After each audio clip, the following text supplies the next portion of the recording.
Our nation's top officials are having a ball this week in the group chat. From the use of 2012 horrendous frat boy adjacent emojis to a major breach of national security, this administration has never met accountability. But what else happened this week? From measles to reproductive care, so many other stories got buried under the infamous Signal headline. We're going to talk about a few. I am Maggie Gelson Burnett. And I'm Mallory Hagan. This is Pretty Furious.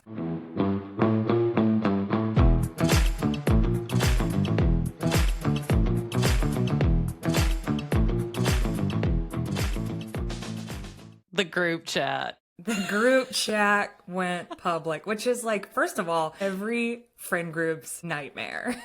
It really is. It really is. I would never want our group chat going public. Yeah, there are many group chats I'm a part of that, first of all, I learned a lesson, many people may know this, through the Miss America organization, that you got to be real careful about what you put in writing. So I am always careful about what I put in writing. Lots of voice memos instead. But yeah, this week, the people whose group chat went public, they are people who are in charge of our national security. So they should have known better. They do know better. In theory. So this was very much an attempt for them to not be held accountable for their communications using Signal. Like, come on, this was so silly. I'm at a loss for the fact that our national security advisors and leaders were using an app to communicate things that could absolutely put our military and other people abroad in harm's way. Wild. 100%. Yeah. I also think first of all, the emoji use can't, like, with the I was so embarrassed. Punching American flag in the fire. I was like, absolutely not. We've gone too far. We've gone too far. And then, like, for me, this all is just a sort of a test of what we are willing to withstand, right? Like, as Americans, what are we willing to put up with? And the bar is in hell, let's be clear, for the expectations we have of our government. But I'm just wondering, what are we gonna do about this? What are the repercussions gonna be? Because there have to be some question mark. Like, so that is where I'm at, is how are we still allowing things like this to happen? How is this just like the norm in America now? I absolutely do think that this is a true fork in the road in America. And I know we've had a lot over the last decade, but this is literal information that could harm people in our military. It could have harmed the attack that was set to take place. You've got a journalist in a text thread when a text thread should have never happened in the first place. I mean, there's a lot of ways that this could have gone wrong. And the fact that it didn't, we were really lucky. They were really lucky. But what happens next time? You know, there's that old saying, like, loose lips sink ships, and that's because it's about the military. Like, there is a reason that we have a multi-billion-dollar complex in place to maintain our national security, to maintain classified information. When Donald Trump had classified documents in his gold-laden toilet in Mar-a-Lago, that should have been a line in the sand, but this is super serious, and people in much lower positions in our government, be it military or civilian work, lose their jobs for a whole lot less. So absolutely. At minimum, Hegseth and Waltz should lose their positions. At best, everybody who was involved in that thread should be gone. I don't think that's going to happen. I don't think they're going to be held accountable, but that's what should happen for sure. Right. But her emails. Well, and that's the other thing. It's like, I don't ever want to hear. So I was reading Facebook comments about this because apparently you're an emotional cutter. I think I'm starting to turn into a boomer. Like, I genuinely get on Facebook for the entertainment of it all because I want to see what dumb people in the comments are saying about matters like this. And the amount of people who are like mad at the journalist or blaming the journalist. I'm like, no. He didn't ask to be put there. And he wishes he didn't have to report this to the American people. Right. Trust me.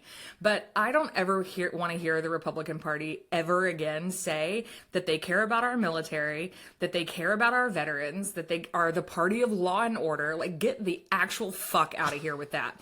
If this is not a line in the sand for you, the people who should be keeping our nation's military safe, doing that. If this isn't a line in the sand for you, then there is not one. then nothing is off the table. We're going to get into that and some more lovely, lovely topics today. But first, we want to be sure that you are following us on all of our social media platforms. We are everywhere except for Facebook, basically, at Pretty Furious Pod. You can find us at prettyfuriouspod.com. We're going to get into it here in a minute, but you can't be pretty furious without being pretty first. Mallory, what's your product this week? Well, first of all, I would like some credit, Maggie, because I realized that every single clip of us, I'm wearing black or like tan, something that's neutral, because that's the world that I live in personally. And today I was like, you know what? Let's shake things up a little bit. So you're welcome for a color. My husband was folding laundry last night and he was like, 90% of your clothing is black. And I was like, exactly, as it should be. Perfect. But anyway, so my product today is something new that I've been trying, and so far I really like it. Shout out to Hannah at Sephora at Bridge Street in Huntsville. She put me on to Danessa Myrick's Beauty Yummy Skin Glow Serum, not serum, serum. She put me on to this face serum, and essentially the reason she put me onto it is my skin is changing. Also, the weather is changing, and I was noticing that my makeup like was sitting on my skin and not actually like absorbing into it. And I, of course, use moisturizer and I prep my skin and all the things. So she recommended this as a nice option for a serum to allow my makeup to really absorb, and it's got some shimmer to it. So I've done it both with foundation on top, and I've also mixed it in with a CC cream. So it's like a light, both options feel really nice on my skin right now, and they're kind of giving me a little bit more glow because I'm not glowing right now. So that's my product this week. I'm liking it so far. Thanks, Hannah. Love it. Yeah, we're all about coming you? out of our winter troll phase. So mine is also a new product that I've been trying, but that I have also been really liking. And I've been hearing loads about this brand all over. This is Merit. And this is I don't really know what this is called. This is the Minimalist Perfecting Complexion Stick. And basically it's just like a little kind of foundation stick, for lack of a better term, but it can kind of double as a concealer foundation situation. I really like it. It's super light on the skin. This Merit brand is all like vegan makeup. It's all cruelty free. And yeah, I've just been really liking it. It gives you just like a little bit of coverage. It's not like so aggressive that, so any no makeup days, that type of thing. I don't really wear foundation a ton anymore. So I'll just use like either something like this or a concealer just to like cover up blemishes and stuff. But yeah, like I use this today just to like kind of cover up some redness I have, and then I go over it with some concealer. So yeah, it's really nice. It sort of is like, yeah, it's a hybrid, I would say, concealer foundation.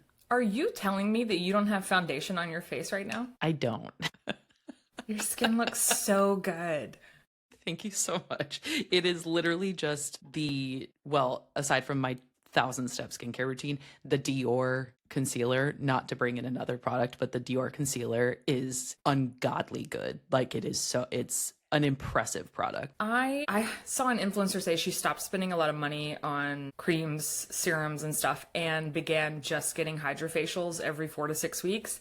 So I'm trading out my nails. I took my nails off for the first time in 5 years. I feel so naked, but I'm trading out my nails and using that money towards hydrofacials. And I just did one, so I'm hoping that, 2 or 3 down the line, I'll be like, yes, no makeup. I have rosacea and my skin's really splotchy, and I don't like that. I want to look like you. I want to have your beautiful clear skin.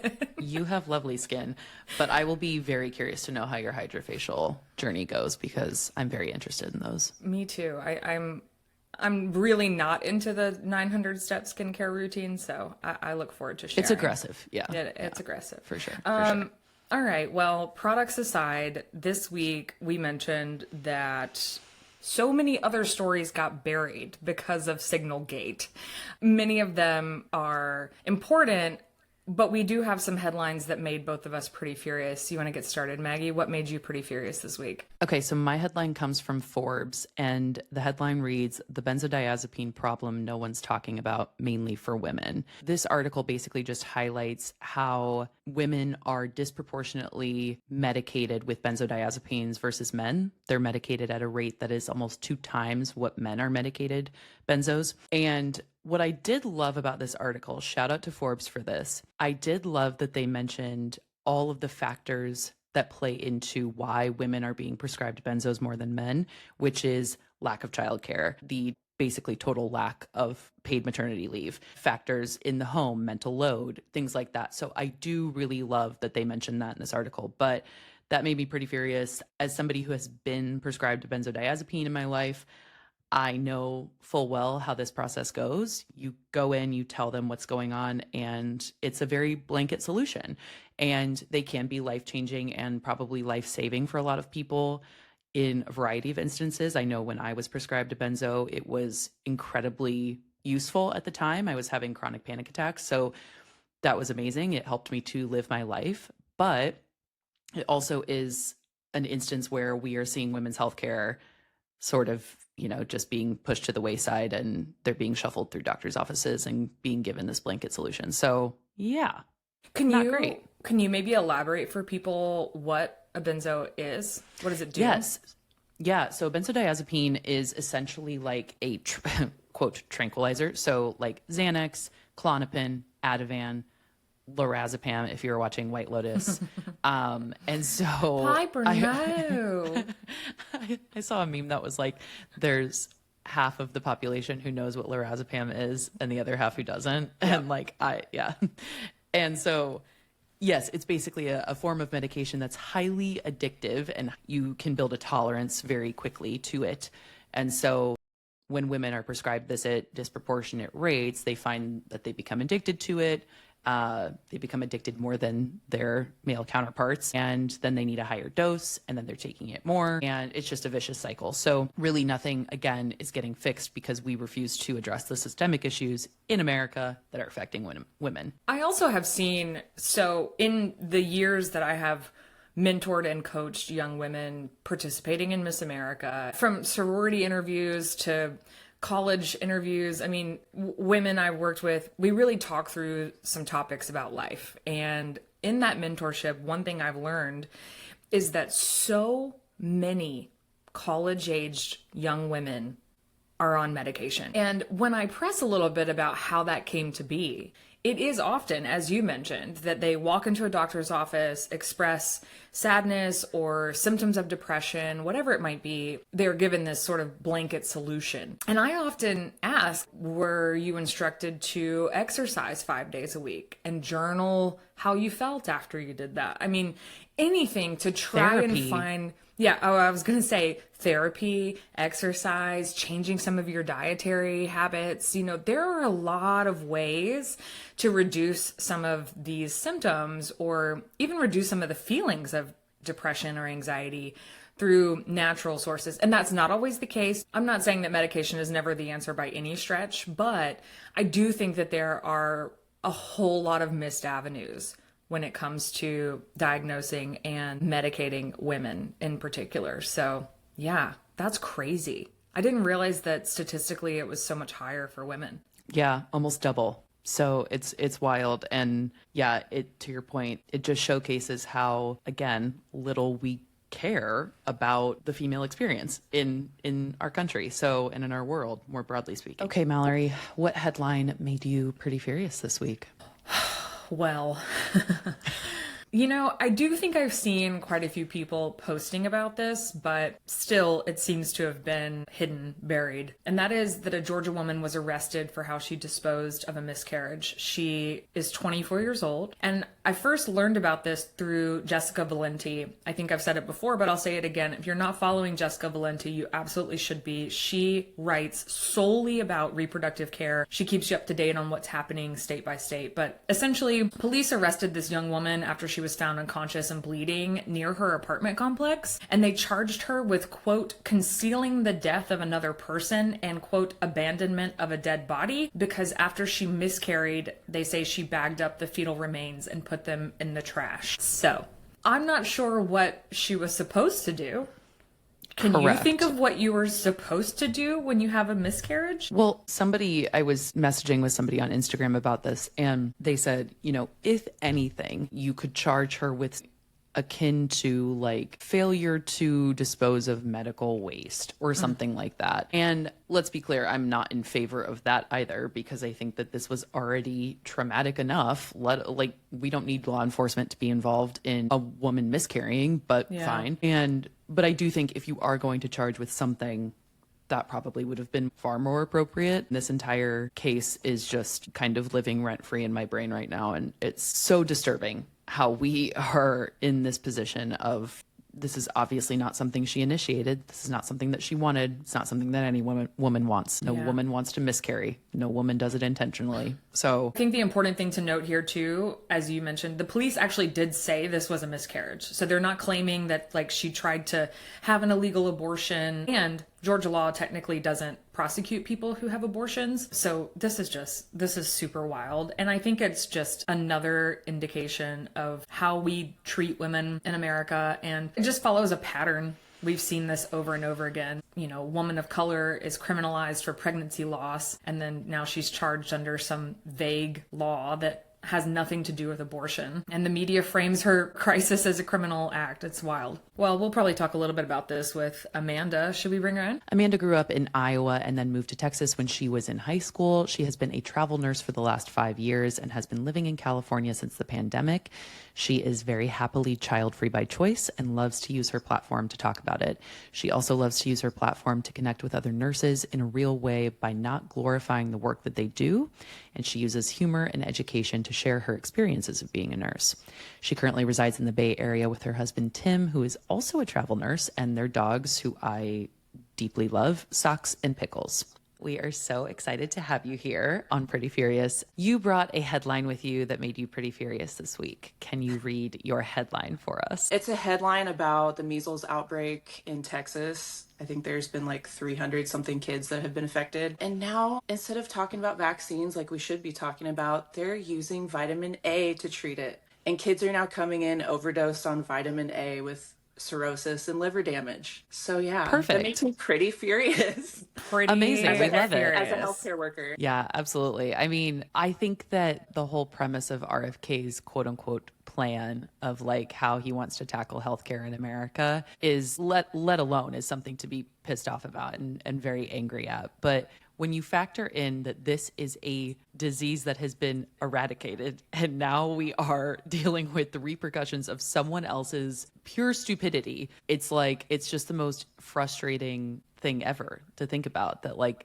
this, we are in this position because other people refuse to believe in science. And that is diabolical. Like, well, I think what's scary too is like the CDC is now being compromised. I guess they added like a little caveat in the CDC now that vitamin A is like, what did they say? It's like, it's therapeutic, or it does help with measles. It still talks about immunization, but why are we adding that? Can we even trust what the CDC says now because of this administration? I mean, they took out all of those words like women, diversity, all this shit too. So I don't know. It's so frustrating to watch as a nurse. What I find very interesting about this entire movement and MAHA and like just anti-vaccination, all of it. The only reason that we know that dyes, pesticides, all of the things that we have so far allowed in our foods and medicated, whatever it might be, that people are railing against. The only reason we know that those things are bad is because of science, is because of scientific studies. And I think we've said this before, but I just want to reiterate, no one is disagreeing that we need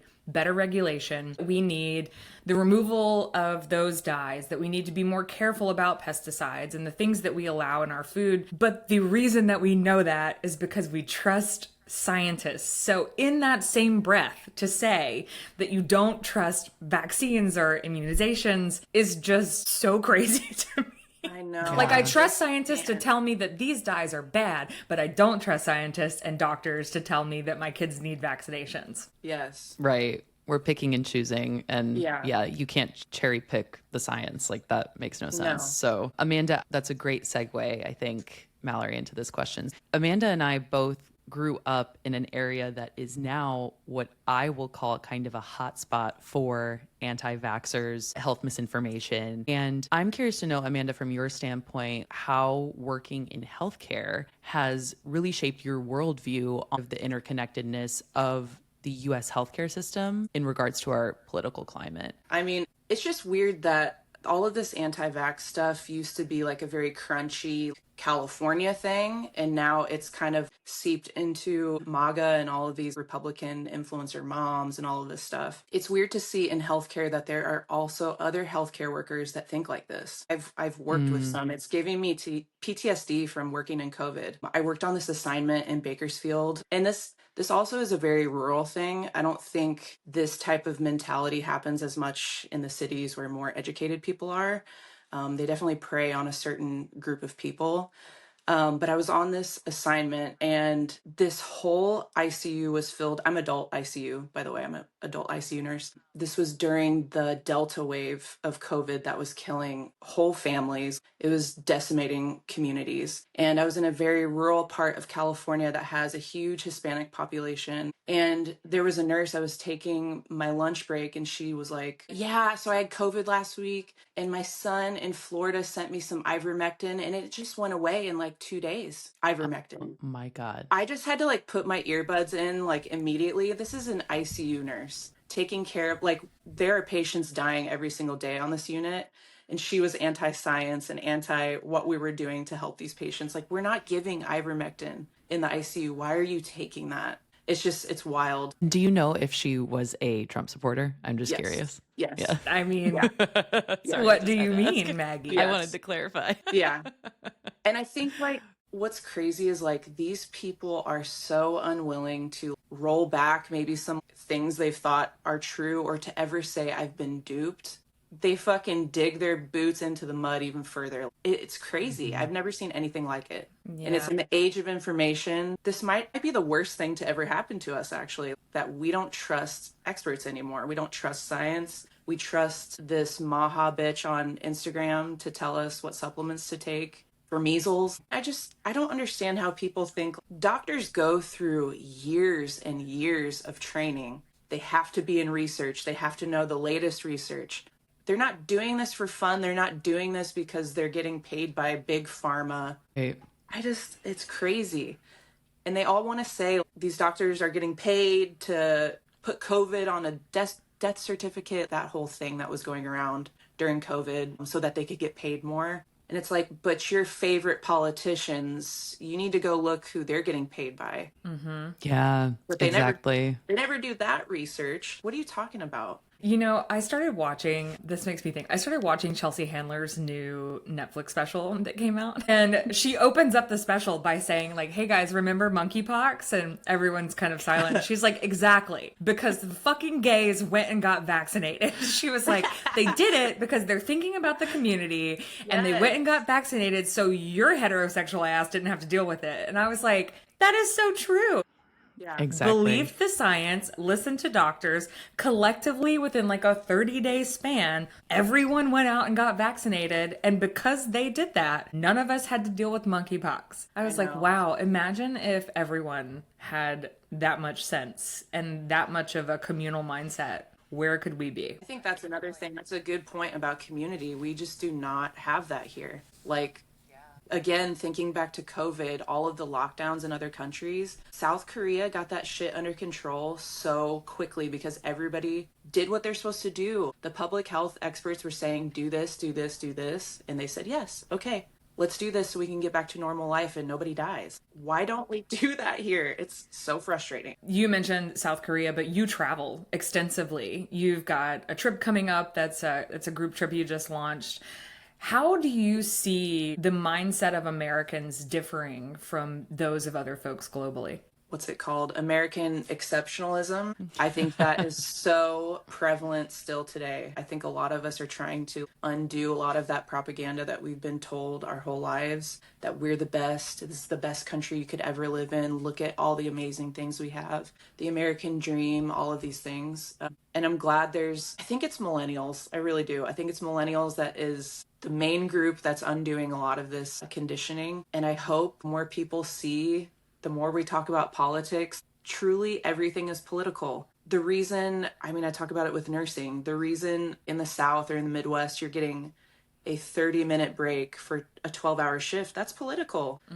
The reason you're not getting paid more, that's political. The reason we have 0 weeks of federally mandated maternity leave, that is political. Other countries have it better. We're not the best. We're not. And if you travel, you'll see that. One of the things that I find really interesting is that a lot of the countries who measure higher on happiness, who have better education standards, who have better healthcare standards, they are countries that are actually not very religious, or they don't have a centralized religion. And that's a whole different conversation. But I do think there's so much to be said for when you see the world and you experience other cultures, you begin to realize, first of all, that other people do not view Americans in a positive light. Yes. I learned that the hard way my first time in Paris. They were like, yeah, no. And I was like, wait, what? I was like 24. But I do think it's really fascinating that there is the mindset here that we are the best, that we've got the best of everything.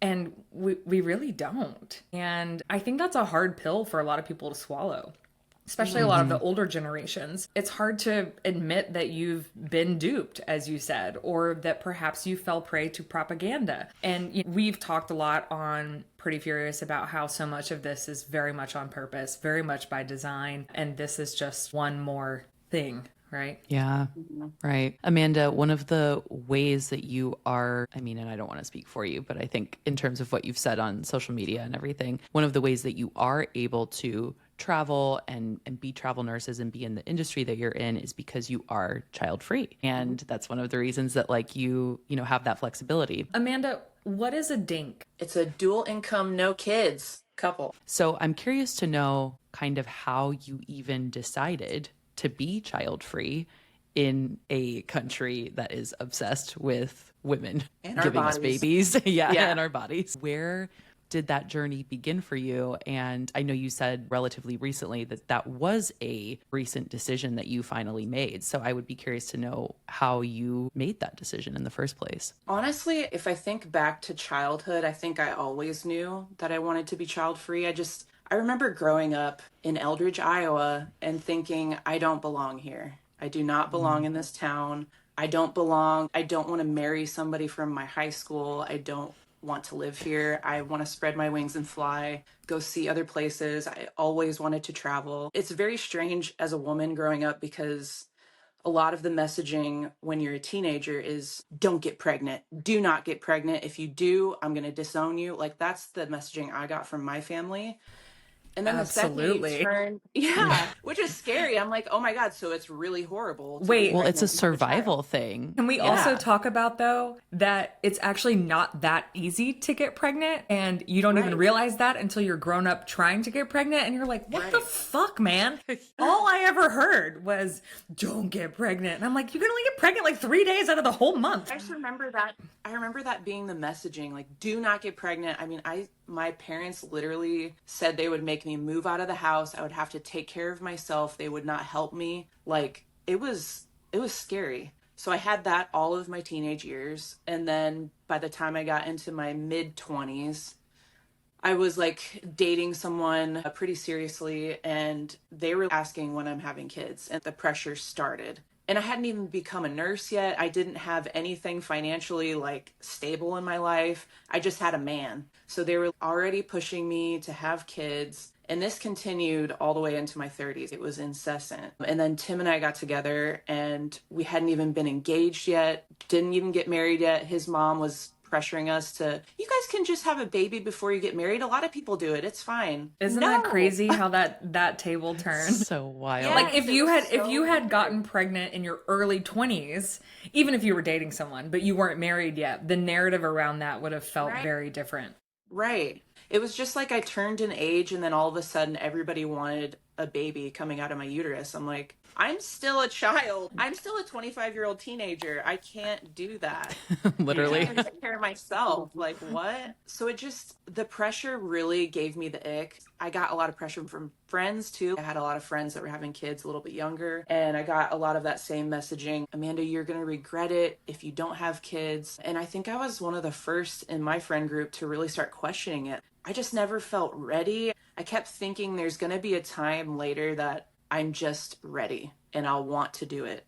There's going to be a time later on. And then later on came in my 30s, and I just still never wanted it. But I felt this weird shame and guilt with that decision. And Tim and I really didn't talk about it a lot before getting married, which is kind of crazy. I think both of us assumed we would have kids because that's the assumption for every couple, I feel like. And then it took us travel nursing and getting out of the South and the Midwest by ourselves to really talk about it and be like, actually, this is not something we want to do. We really like our lives the way it is, the way the world is going. I mean, I can't, to me, it feels unethical to bring a child here. I don't know. I'm starting to go down a path that I'm a little bit anti-natalist. I know that's not the truth for everybody, but for me, Better than being pro-natalist. It is. I'm just like, I can't. And not in this country. Maybe I would feel differently if I lived in a country that gave a shit about women, but we don't, and that's not the reality here. And I would feel horrible if I had a daughter. Like, she's going to have less rights than me. It makes me sick, to be honest. I think what you said about growing up with the pressure and wanting to get out and realizing that very young, I relate to that so much. I grew up in Central Alabama. And I remember, so I went to Auburn University for a year, and I looked around at my peers, young women who were like, if I'm not engaged by the time we graduate, I won't get to have a candlelight, which is what happens in your sorority when you get engaged. And I remember I was like, the fuck? It's like a game, yeah. I was like, no. And in my freshman year, I was like, gotta go, get me out of here. Because you just watch it. You watch the MRS degree happen. You watch young women essentially give up any desire to have a real career, progress in their career, because the concern is getting married and starting their family at a young age without anyone ever really discussing that. At that age, your frontal lobe is not developed. You have no idea who you are, and you don't know what you want out of life. And if you're a very small percentage of person who actually does, like, kudos, good for you. But the majority of young people have a lot of growing and a lot of learning to do before bringing another human onto this planet. And I think there's just so many people who refuse to recognize that. And I also think it gives me a lot of, my mom had me at 18. I was very much a surprise. And I have a lot of empathy for people who became parents young, whether by accident, which is my case, or because of societal pressure. I have a lot of empathy for them, but I'm also at this place where I'm like, but now we know better. So let's make choices based on the knowledge that we have at hand. And I think it's really admirable, the people like you, Amanda, who say, you know, I took the time to think about this. And I think for me, it is best to not have children. And when people really combat that, I'm like, why do you care? Why do you care if someone else has decided that they don't want kids? I think that's really bizarre. You should see some of the comments we get. I was just going to bring that up. So much of what you share on your Instagram is comments that you get on your videos about being child free. And I'm so curious to know how you deal with that kind of hate and backlash online. And maybe even generally speaking too, when you're speaking about politics and nursing and healthcare, which are very political topics, you know, how you kind of process these random people on the internet being like, you're a piece of shit for not having children. I think if we had started this account maybe 3 or 4 years ago, those comments would really get to me because I was still in the process of like, am I firm in this decision? Because this is a huge decision. I can't really go back on it. Like once I get a certain age, like I don't know. I was really flipping like back and forth on, do I want kids or don't I? It's just such a huge decision. So I think if it were me 4 years ago, that shit really would have gotten to me. But now there's not anything somebody could say to me to be like, well, maybe I should have kids. Oh my God, maybe I am a piece of shit because I don't want kids. Like honestly, it makes me stronger. It makes me like, it fuels me. I love that I get underneath these people's skin because it's more telling about them than it is about me. Right. I'm sorry you regret it. You hate seeing a random woman online that's like, thank God I didn't have kids. Yeah. It definitely always men. It's always men. It definitely is like a hit dog will holler.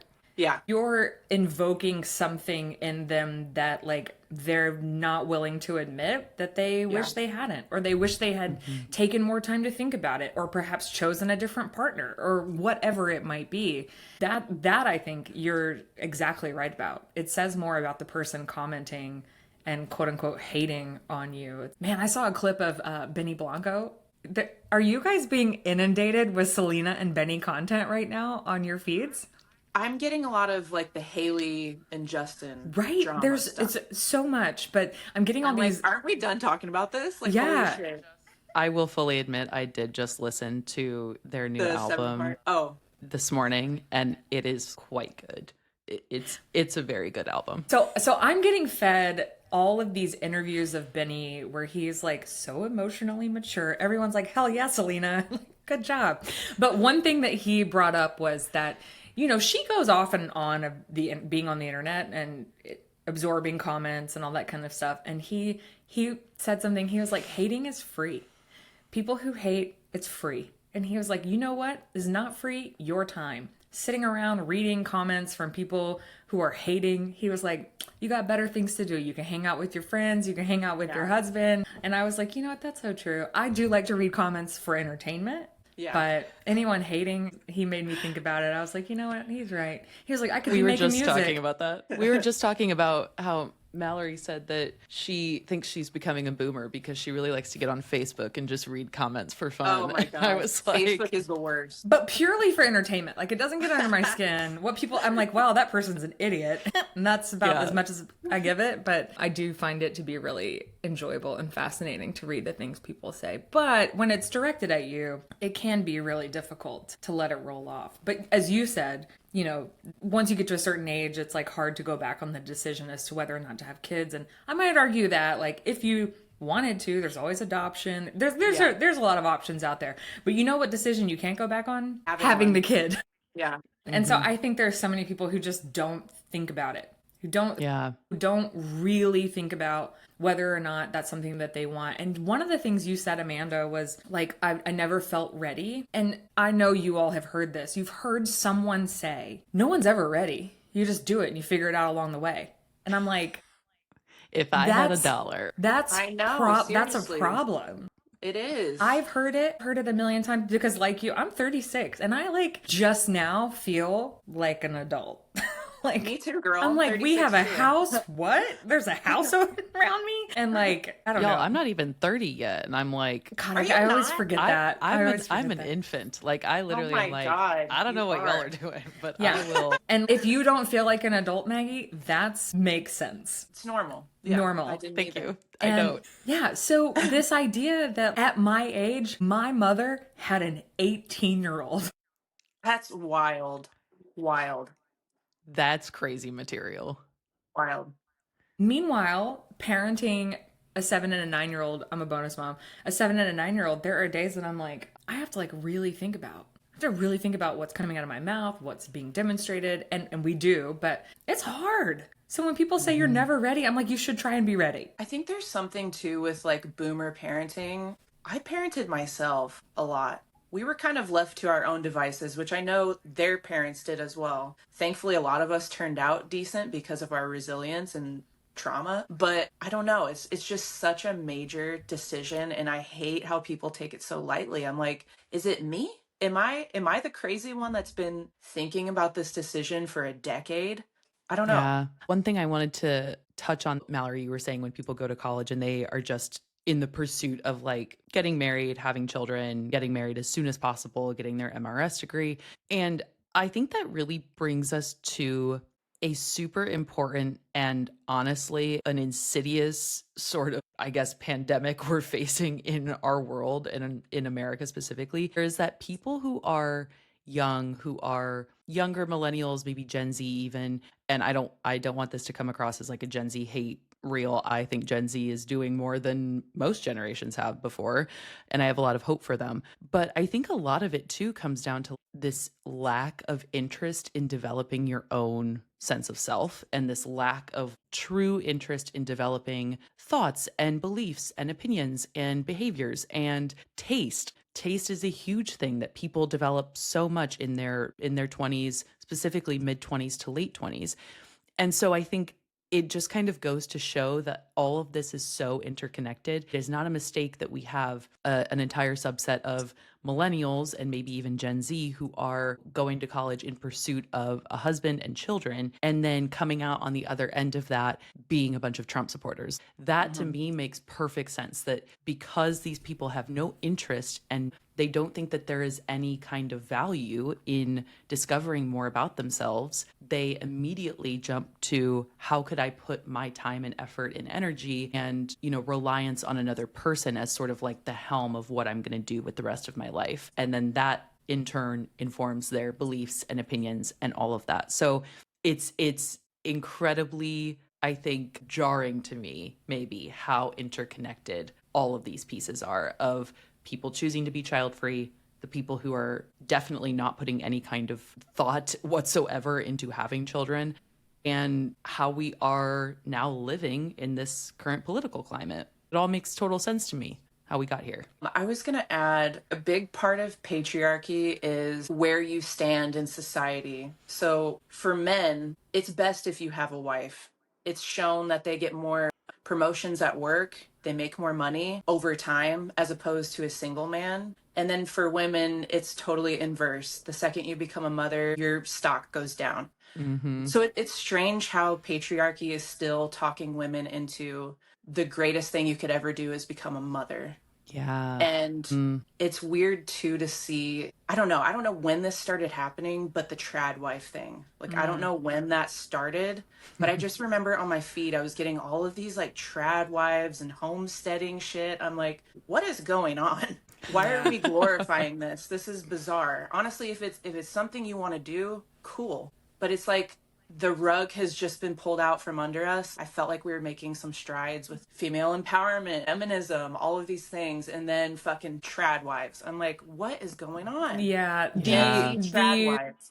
The boss babe, Yes. working woman line to trad wife over the last like decade has been Bizarre. really, really wild to watch. But Yeah. as we mentioned and we talked about in the past, there are very powerful forces at play that are pushing women back in that direction. Peter Thiel. Yeah. Peter One Thiel, Peter Thiel. who owns what is it, EV magazine, that had Hannah Nealman on the cover. They're pushing this trad wife thing back out into the forefront. I mean, there are a lot of developing a period tracking app. there are a lot of Really? there are a lot of very powerful people at play pushing this narrative back in front of women because it benefits the nuclear family, it benefits men, it creates more women who want to have children, therefore creating the workforce. I mean, Maggie and I are doing a deep dive episode on that next week, I think, right? Good. Or Good. some Yeah. pieces of it. Yeah, next week is sort of a smorgasbord episode of like Meghan Markle becoming the new progressives trad wife, and like she's the ballerina farm of the left. Sort of a deep dive analysis into that, which involves a lot of background context on like the trad wife movement. So yes, that's coming. Teaser. It's just so crazy. And I think a little bit of it too is that what we were fed as women about being independent, working for your own money, aspiring to more in your career, leaning in, like all of those things didn't come with the balance of partners actually picking up the slack. It just meant that women got more responsibility, had more on their plate, became more anxious. Maggie and I talked a little bit about women being medicated at higher rates because of anxiety and depression. It's like the pressure cooker just got hotter for women in the workforce, that we're kind of told you can have it all. You can balance everything. You can do it all. And so it makes sense that the trad wife movement comes back in, because now they're like, see, it's really hard to have it all, isn't it? It's really difficult to want to work and have kids and maintain the household. So just don't. Yeah. And just choose to be a stay-at-home mom instead. Yes. See, that's also feminism, isn't it? Yeah. So it makes sense that the pendulum has swung back in this direction, although it's not a good thing, but it does make sense. No. We were talking about this the other night, a couple girlfriends and I, just some feminist rants at a bar, which is like one of my favorite things to Perfect. do. There's something like, it's fun. It's weird to watch like the generations of women that we came from and the men that they raised. So like our grandparents, they had to rely on men. There was no choice. They had to marry to have money. Like that's your stake in society, is becoming a mother and having as many children as possible. And then they gave birth to our mothers, who then got into careers. They actually could have a job, but they were also expected to do all of the same things that their mothers did at home. So we came from like the ultimate boss babes, fucking stressed out moms. Then they gave birth to us. We watched our moms do all of that shit and we were like, Yeah, no thanks. I'm No not fucking doing thanks. that. Yeah, I'm not doing that. Yeah. But our brothers or men that came from moms like that saw their moms do all of that while their dads really didn't do shit. And they're like, I'm going to get a woman like that someday. They aspire to find a woman like that. And millennial women were just like, absolutely fucking not. Mm-hmm. I'm not doing that. I remember my mom, like she had a full-on job career. She was an accountant. And she would get up every morning and make my dad's lunch for him to take to work. Oh and my she woke us all up to like get showered and everything. Made you breakfast and got you. Yeah. Absolutely not. And no wonder she's wildly depressed and has anxiety. And there's a whole story about my mom. She's not well. And I don't want to be that. I never have aspired to be that. She never stuck up for herself. I'm just like, I couldn't be further from that. Yeah, I mean, Amanda, I relate very heavily to what you were saying about your mom. Like, my mom was the breadwinner for a majority of my upbringing, if not all of my upbringing.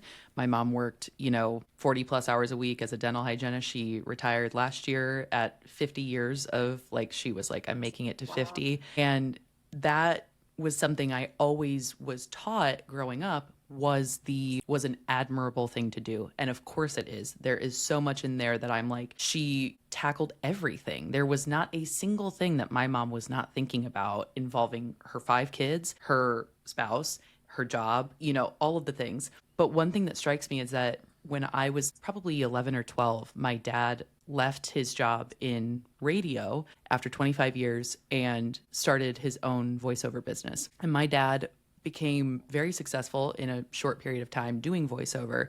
And the only way, and I'm sure he would say this, and I'm sure that my mom would probably echo this, is yes, of course, he put in the time and the effort and all of that. And also the only way that men are able to do those things is when they have a spouse who is doing all of the mental load work, who is doing all of the back end stuff. So, and I know that my dad would echo that sentiment, but like, that's what strikes me is there is always somebody in the background thinking about every other person first. And then we look around and we wonder why women are medicated at twice the rate that men are. We wonder why boomer women specifically have all of the mental health issues that they do, because they do. And we wonder why women are working, boomer women specifically, are working until they are 70, 71, 72. That has been the thing that has maybe made them feel like they are worthy of something, which is their work. Amanda, you're traveling. You've built this platform now that's growing. What is the thing that you see for yourself in the next 5 years or so? Not to put you on the spot. I know, no, kind of unknown. Like my husband and I started this page just for fun. We were living in Seattle at the time. I was really depressed when we started it. I needed some type of outlet and a way to be creative. I just never have seen myself as a very creative person. And so I wanted to lean into that. And so it's been really fun, and it's been really good for our relationship too, to do this together and create our own little community. We have a lot of child-free people that follow us, and then a lot of nurses. That's our main content. So I don't know. I'd love to keep doing this, see where it goes. I feel like I have a lot to talk about. We lead a pretty cool lifestyle, in my opinion. I'm sure we'll still be nurses by day. I don't think we're going to quit that anytime soon. We might go into a different specialty or something. But yeah, it's where it's going right now. I don't know that I have any of the huge lofty goals, because everything has kind of surprised me so far. So I don't want to put a whole lot of pressure on myself to get to something. So it's just fun, whatever we're doing right now. Yeah. We, at the beginning of this episode, we're talking about the headline that's just recently come out of Georgia. There's a young woman who's been arrested. She's behind bars. She miscarried and was found in a pool of her own blood, unconscious. What is your take as a working professional in the medical field, where we're at with reproductive care right now? Honestly, it just makes me absolutely fucking sick. I don't know if I have enough words for it. I feel so bad for OB-GYNs right now. It's a field that a lot of residents aren't even trying to go into at this point. A lot of them in a lot of states don't even get the proper training because abortion is banned, essentially. I don't know. I just can't. I think all the time, what if I had a patient? They'll end up in the ICU, septic with a retained fetus that's not coming out. And I just can't imagine not being able to do anything, but we really can't. It's just, I don't know. It's a sad state of affairs. I don't know how people really think like this, because I don't think like this at all. It goes back to the trusting of science. Yeah. Trusting doctors, trusting women to make their own decisions. Yeah. And why are people so obsessed with what someone else is doing with their body? Having kids, not having kids. Yeah. It's crazy.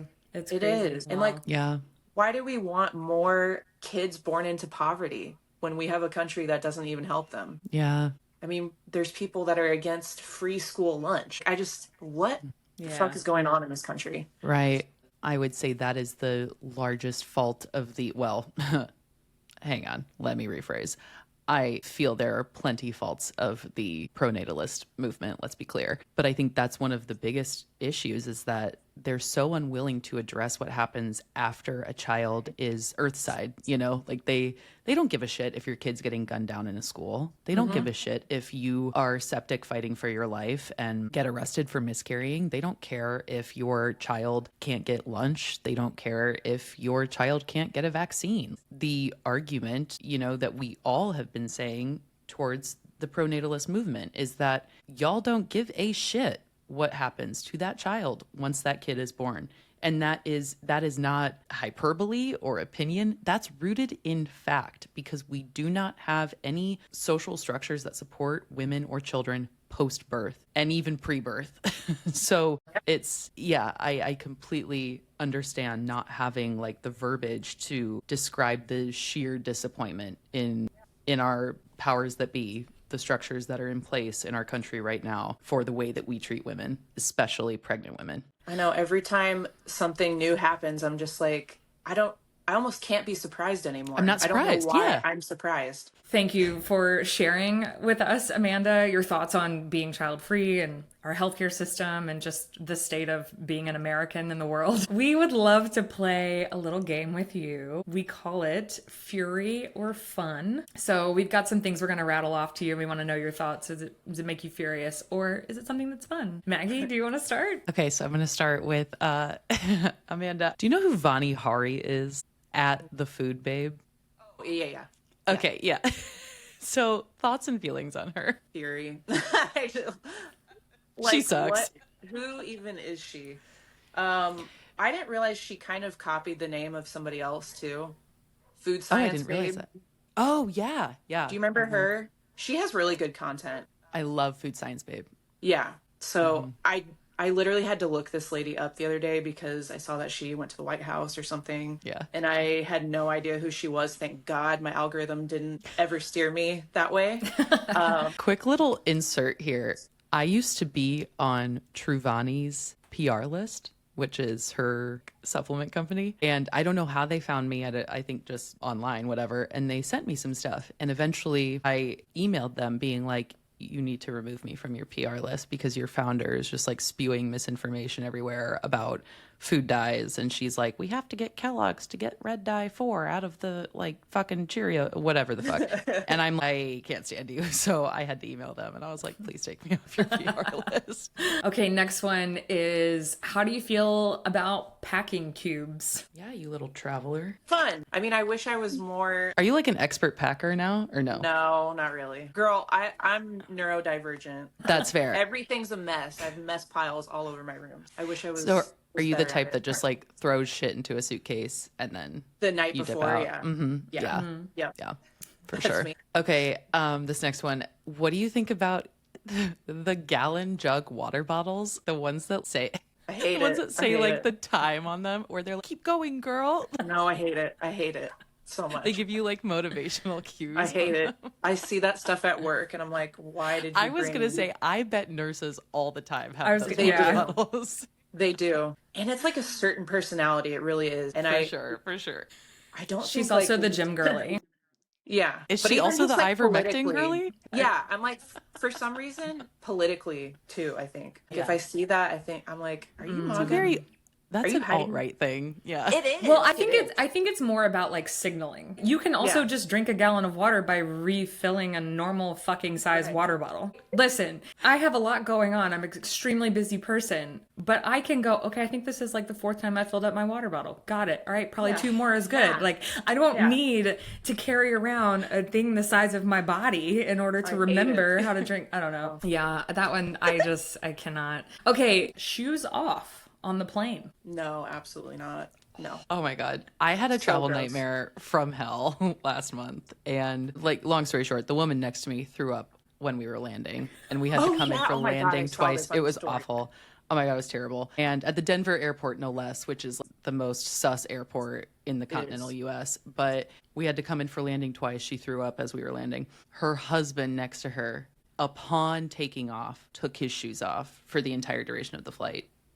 And had socks on, thankfully, but still, it's just unacceptable behavior. Like, you just can't be doing that. Or like bring slippers or something. Like I get it, you don't want to be in your shoes. Like something. You gotta Sure. put those dogs in something. Like this is ridiculous. Anything. Yeah. Yeah. Get your rots out of here. I think It's the same- I have to admit, for me, it really depends on what's happening.